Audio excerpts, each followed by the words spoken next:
So now I want to show you how to make samosas, homemade samosas.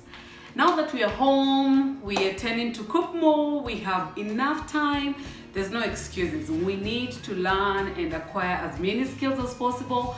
And one of the skills that I would highly recommend is to improve on your cooking skills, because now we have all the resources. And today I'm going to be showing you how to make samosas. Samosas is something that we super love. I think basically everybody loves samosas. And I'm going to show you how an easy way, it's not complicated, kind of a way to make samosas. And maybe I should show you the ingredients or what I'm using for my samosas. This is my beef, and the beef doesn't look very good. I'm not very impressed with my butcher because of this concept. You see, there's a lot of white segments on my beef, and guys, you need to pay attention into this, because when you see these small segments of white stuff, this is fat.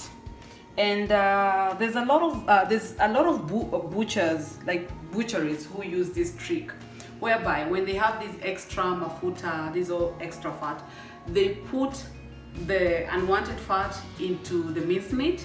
And that is why sometimes when you go to the supermarket, you will find that some minced beef, it's kind of cheaper as compared to the one that is looking all red, you know. And the reason, the trick, comes back to this white segment, the fat, that is. But too late, I've already bought the meat. I just still have to go ahead, bite the bullet, and cook my samosas. And taking you through my ingredients is that I love to use red onions. I don't know why they're called red, they're purple in color. But red onions, because they kind of give this nice color combination and flavor into our samosas. And I always love it. It's something that I grew up using more of as compared to the white onion. And then we have our garlic, which gives our samosas quite a nice flavor. We've got garlic, we've got chili.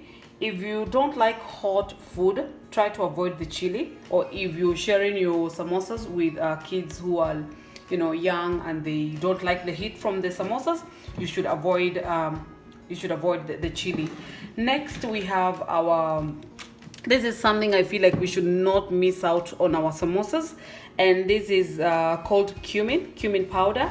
It is normally very strong. And one thing that guys, you need to understand when it comes to spices or any ingredient when it comes to cooking. Now we're going to be having a lot of challenges whereby you find a recipe, you want to try it, you have the time, you have like most of the ingredients.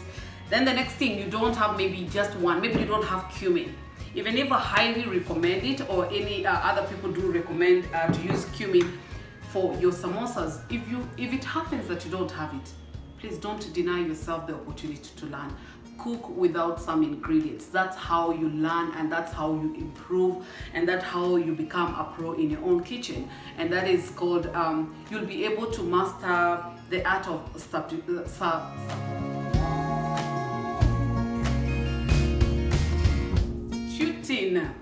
ingredients. So let's say you don't have cumin, but you have something else, you try. And another tip that I need to mention is about, if you happen not to know what an ingredient is like or looks like.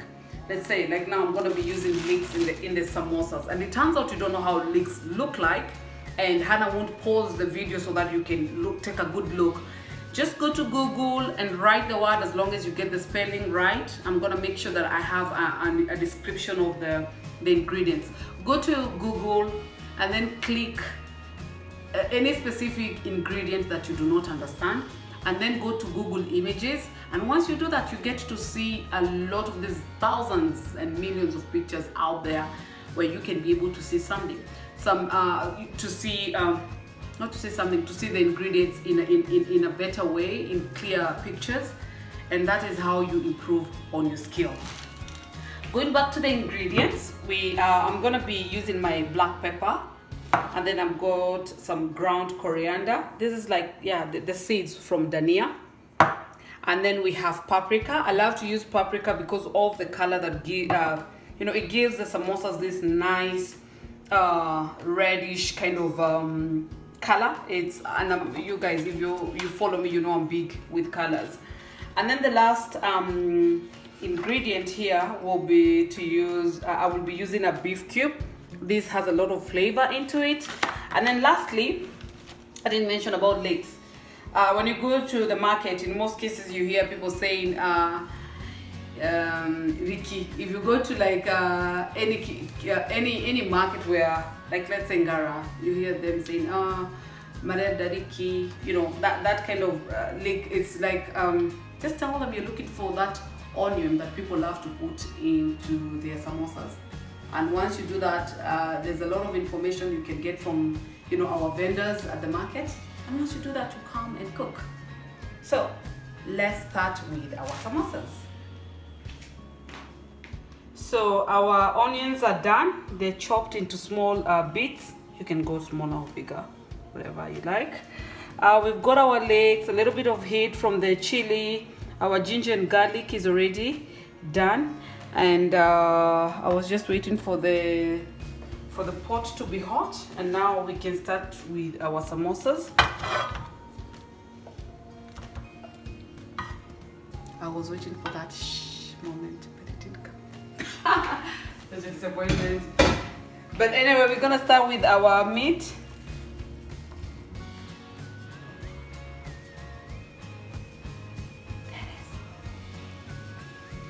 Yeah, it took its sweet time. But it's there it is. Yes. Yes, more of it. Okay. Yeah, so now it's coming. And I need to break the meat.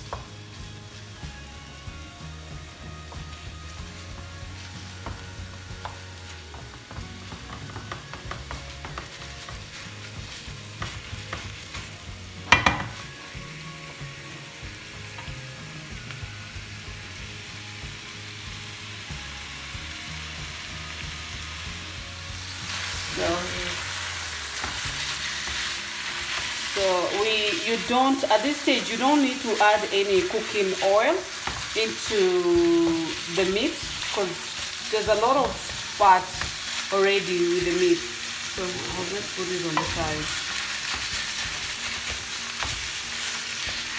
And at this stage, you need to break your beef as it cooks so that you don't have chunks of meat. You just have to break it. You continue to cook.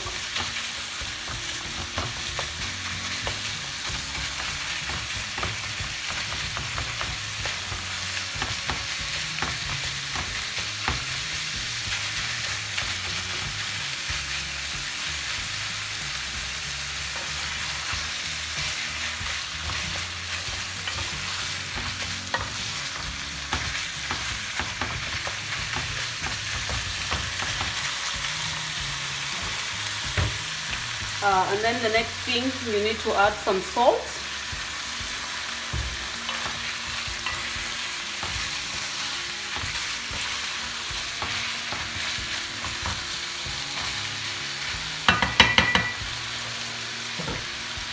And then cover and let the meat cook a little bit.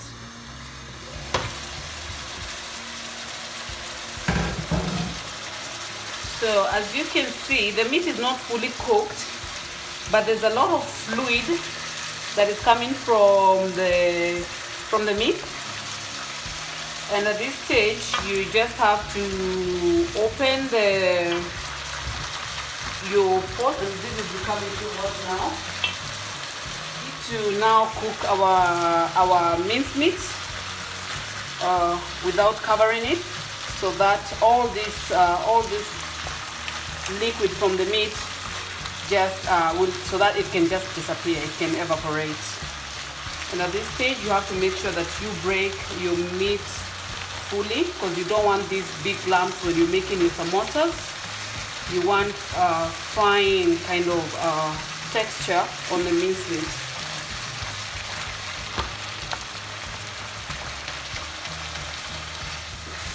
Before the liquid is has fully evaporated, this is the stage where we need to add our spices. And I'm going to start with our ground coriander. If you're not used to spices, I would highly suggest you just get used to trying just a little bit by bit, until you get used to the spices. Yes, I have a lot to say when it comes to spices, but that's a video that I should do for another day. Mom, Yes, honey. I want to taste something. I'm gonna do 1.5, and then next we're having some cumin. I love buying my cumin from the market and putting it in a big container. And now at this stage, you can see the transformation with the color. Colors are starting to be richer. Our meat doesn't look very dull as it was looking when we were starting to cook. And as I said, if you realize that you don't have some spices, just use whatever it is that you have. As long as you give yourself that opportunity to learn from your own cooking experience.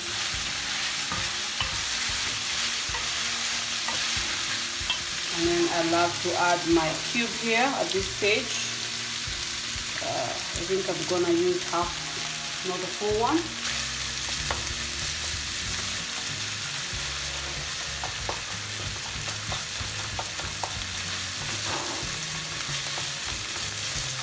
So there's no more liquid from our mincemeat. And now from this stage, this is now where we add our chopped stuff, starting with garlic and ginger. I'm starting this because I need it to cook fully.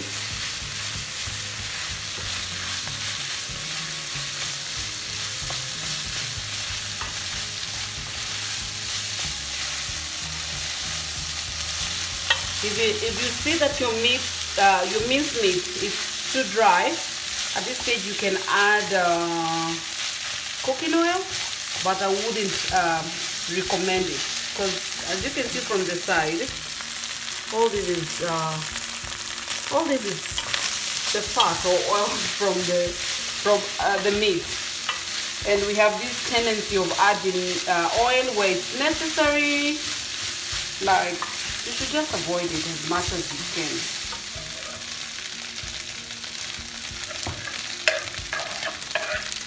And now guys, look at this color combination. Look, it's just so beautiful. I love this color combination so much.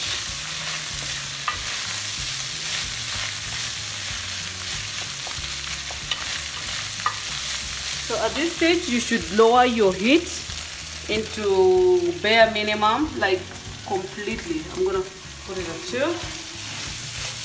If you're cooking with Jiko, unfortunately it's very hard for you to do that. You just have to maybe put your cooking pot on the side or your pan.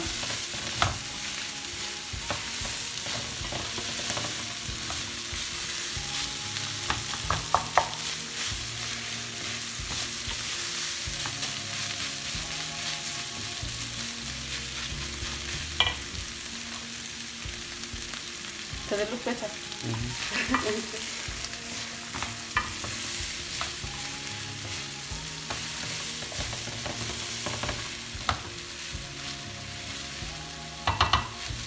At this stage, you need to just taste so that you can see whether there's something that you need to adjust, from salt to chili to seasoning or spices.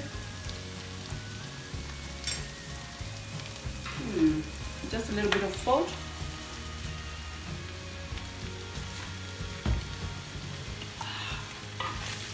And we're good to go. Here we should not be sweating and about the vegetables. Oh, the vegetables, yeah, it's part of the vegetables. The onions not being fully cooked, because the heat from the meat will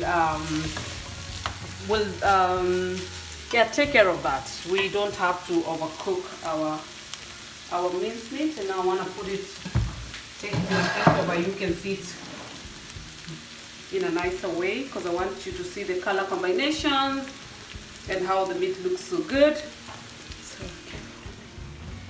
So there it goes.